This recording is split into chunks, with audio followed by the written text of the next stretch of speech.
bring in Skylar Baird. He witnessed the actual situation. He was there as all of this happened. And Skylar, I can't even begin to imagine what you witnessed. Thank you so much for taking the time to be here. Yeah, thank you for having me on. Of course. Definitely the most traumatic day of my life. Can you start by walking me through what you witnessed there, what you saw, what you heard? Just walk me through it. Yeah, I'll start by the positive, which was Charlie coming up and being really happy to be with the crowd, riling everyone up. Everyone was chanting and excited for him to be there. He was tossing out hats and it was clear that he was proud of this movement that he had started and proud to be in Utah. Then the event went on. First question went through, and as the second question came up, the question was on transgender mass shooters. And the question asked to Charlie was, how many transgender mass shooters have there been in the last 10 years? And Charlie's response was, too many. That's what he said. He said, too many. And the person that asked the question said, yeah, that's true. I'll give you that. It's been five transgender mass shootings.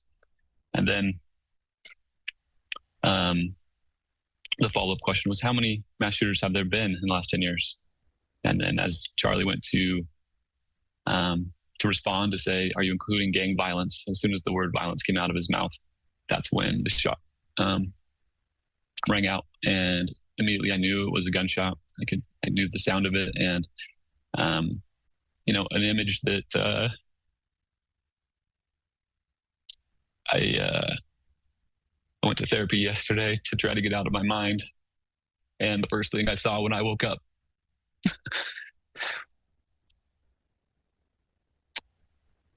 therapy is important. Anyone that was at that event should go see a therapist. Had I not gone yesterday, that image would continually replay in my mind. And I was given some tools to combat that. As I had a little bit of a vision as I was meditating on this subject. And in this vision, I photoshopped in my mind. I photoshopped the blood away. I photoshopped in my mind. I photoshopped the blood away. I photoshopped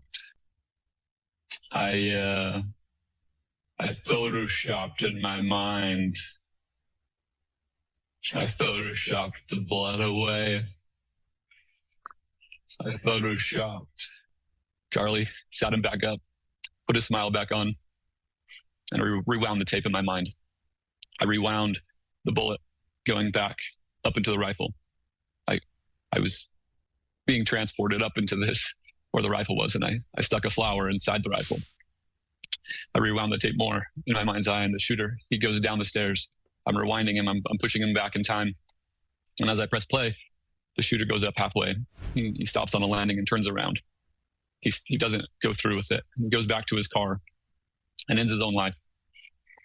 And a few people mourn the shooter, his parents, his sister, a few close friends. But nobody really cares and nobody understands. And the event goes on like normal. And for me, I think that was the message that God wanted me to hear and to feel, is that there's a lot of people that are hurting, a lot of people that don't feel seen, a lot of people that don't feel heard. And the only thing they have is their ideology or their identity. And so when that's attacked, they feel like it's an attack on them. And what we need to do is to assist those individuals in knowing that love is real, that God is real, and that they can feel love again.